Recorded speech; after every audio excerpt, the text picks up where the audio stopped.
Step back briefly, a little bit in time, and recap how this Greek crisis, a Greek tragedy, some would say, has unfolded. Now, Greece was hard hit by the financial crisis in 2008. The extent to which it was living beyond its means only became clear after that. Major banks have even been accused of helping the country to hide the true picture.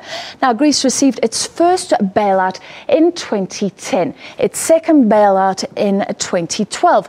Now, in the interim, the Prime Minister, George Papandreou, resigned. He had revealed that the financial crisis was worse than many had first thought. It emerged that the Greek people didn't really trust him to get them out of it. A government of national unity followed and negotiated that second bailout. The austerity measures then began to bite harder and harder. The new Prime Minister, Alexis Tsipras, he steps in around here. He wins the election on a promise to negotiate a better deal for the Greek people. When he couldn't do that, he took a gamble, saying that the Greek people should in fact rather reject all deals on the table, because their backing with a no vote would help him to secure not just more aid, but substantial debt relief for Greece. Its debt is about 170% of GDP. That's heading to close to double the size of the yearly output of the economy. So that leads us to this referendum yesterday, a resounding no vote. Let's now go to Dan Whitehead, who is in Athens. Dan, I believe you're with us. Can you tell us what the mood is like there right now?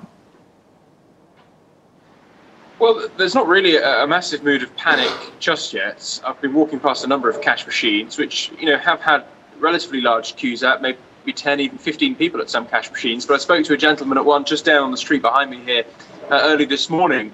And I said, "Oh, are you panicking? Are you worried? Is that why you're here at the cash machine?" But of course, all they can withdraw is 60 euros a day. Those capital controls remain. And he simply said that he was optimistic and that he still had full trust in Alexis Tsipras, the Prime Minister, that he will reach a deal. So all eyes will be on Brussels to see whether that takes place tomorrow. It's been dominated really today by the departure of Yanis Varoufakis, the finance minister, who dramatically resigned despite the Greek people voting in favour of what his government, his party, the Syriza party, has been vying for, a no vote. But it appeared that there are a number of EU officials who do not want him at the negotiating table going forward. So he has stood down, and that has been the focus of much of the news today. But the main priority really for Greece now is just to get some money back into the Greek banks, perhaps through an emergency loan through the ECB, to ensure that they don't run out of money. That is rumoured that could take place maybe by Friday. Dan, does it seem that Tsipras himself is playing this double game, telling the Greek people one thing, vote no, but then giving the creditors this resignation of the finance minister, who admitted that he was loathed? Is that to allow the creditors to save face and help those talks tomorrow? Well, it could be a small token towards the creditors, but I don't think it's going to move any mountains in terms of the huge challenge which lies ahead for Greece. There are reports coming out now of just exactly what this new proposal is going to be, which Mr. Tsipras will take to the Eurozone leaders meeting tomorrow. And we understand that includes a 30% haircut, or a write-off, if you like, of Greek national debt.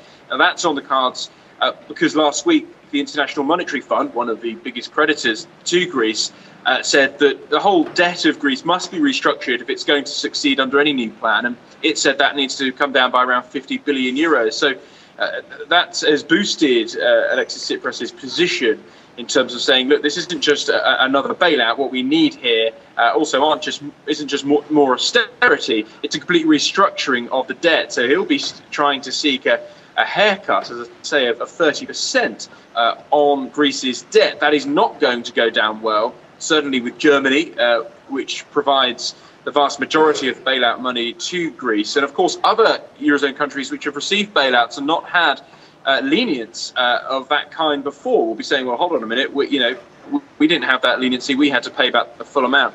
But it does appear to be the case that something drastic like that is going to have to be done if Greece is going to make any form of recovery, whether that's inside the Eurozone or not. All right, thank you very much, Dan Whitehead in Athens. Let's come back to studio, but we stay with a Greek, George Glinos from ETM.